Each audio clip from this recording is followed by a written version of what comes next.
Në fakt, cila është marrëdhënia e presidentit Trump me kryeministrin Edi Rama? Flitet atje nëpër media, cila është marrëdhënia tyre mes vete? Ato që fliten nëpër media i kanë gjuajtur gjithë shqiptarët, një pjesë i mbështet, një pjesë i kundërshton, një pjesë e njerëzve i kupton mirë, një pjesë nuk i kupton hiç, dhe një pjesë tjetër pastaj dëgjon gënjeshtat dhe mashtrimet e qeverive përkatëse. Kështu që lidhja midis presidentit Trump dhe Republikës Shqipërisë është një lidhje e një aleance të pasfidueshme, të padiskutueshme, dhe nuk është lidhje midis presidentit Trump dhe kryeministit. Nuk është lidhje personale, nuk është lidhje biznesi. Është lidhje mes dy aleatëve, pavarësisht asimetrisë të forcës të dy vendeve, lidhja e shqiptarëve me Amerikën është e pasfidueshme.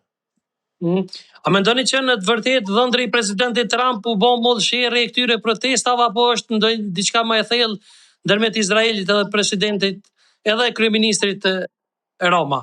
Atëherë nuk ka asnjë lidhje të dhëndrit të presidentit me këto ngatresa që u ka bërë kryeministri Rama. Vlen të analizojmë për teleshikuesit se Rama që në çastjen e parë kur e ka ofruar këtë ishull e ka ofruar duke i gënyer, pra duke i dhënë një kosto të pamerituar dhe të panevojshme presidentit Trump nga një anë dhe nga ana tjetër familjarëve të tij.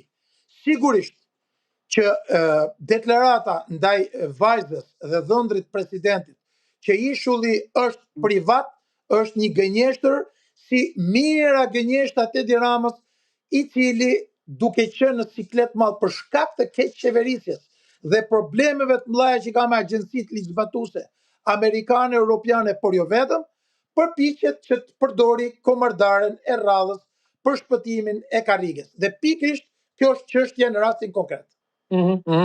Po flitesh her pas here edhe prej kryeministrit Edi Rama që protesta po hapet edhe në Iran edhe po përkrohet nga Iranin. Në fakt kemi pa edhe reagimet e tij të fundit duke e quajtur ish ushtarin e ushtrisë ligjtare të Kosovës Dritan Goxhaj si njeri i Iranit. Çfarë mendoni ju në fakt?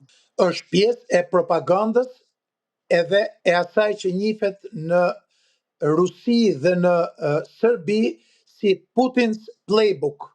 Rama si një pasardhës i ish nomenklaturës komuniste, që nga gjyshi, që nga babai, që nga daja, por jo vetëm, është duke ndjekur atë që njihet si maskirovska strategjia e gënjeshtrave, e mashtrimit, e dezinformimit.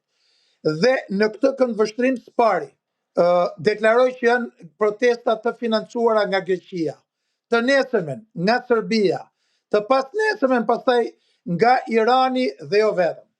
Së dyti, përpjekja për ta shkatruar protestën, për ta dëmtuar, për të ulur tempin e saj duke keq përdorur dhe keq informuar emrin e luftarit të UÇK, Dritan Goxhaj, nuk është asgjë më tepër se sa një gënjeshtër dhe një mashtrim, i cili në fakt ju kthye kundër, sepse i gjithë populli dje reagoi kundër mashtrimeve të tij, sepse Dritan Goxhaj nuk ka asnjë lidhje as me Iranin, as me propagandën me Iranit, aq më tepër populli shqiptar nuk ka lidhje me këtë.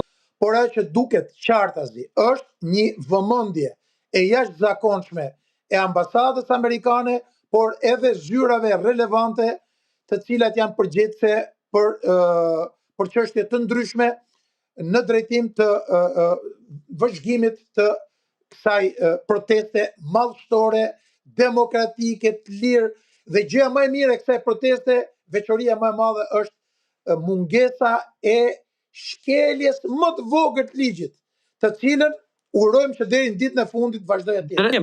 Dritan, po në fakt a do të ndërhyjë shteti amerikan apo presidenti Trump që ta stabilizojë situatën politike aktuale në Shqipëri?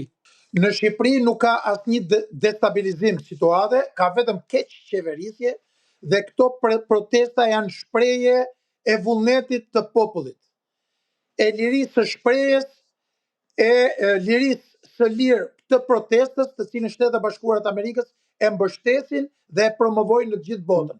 Dhe për rrjedhoj, unë nuk jam këtu për të bërë komente rreth politikës së Shtetit Bashkuar të Amerikës dhe vendime, por lajmi i mirë është që ka një vëmendje të jashtëzakonshme për këtë protestë.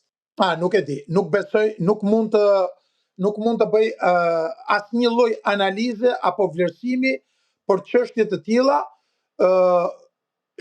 Ajo që mund të them për shtetin e Izraelit është që ne si shqiptar nuk kemi absolutisht asnjë gjë kundër shtetit Izraelit.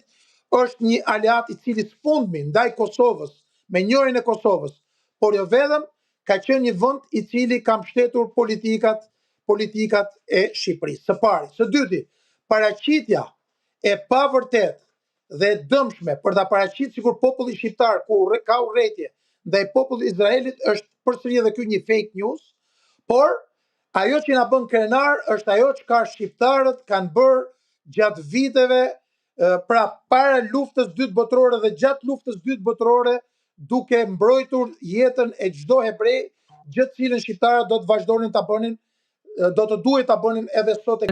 Po flitet shpesh herë nëpër media këtu në Kosovë drejton që kryeministri Edi Rama nëse jep dorëheqje do të marr azil politik në Izrael. Çfarë mendoni ju më fakt? Nuk kam asnjë koment për këtë çështje sepse kjo është diçka që është çështje vendim personal.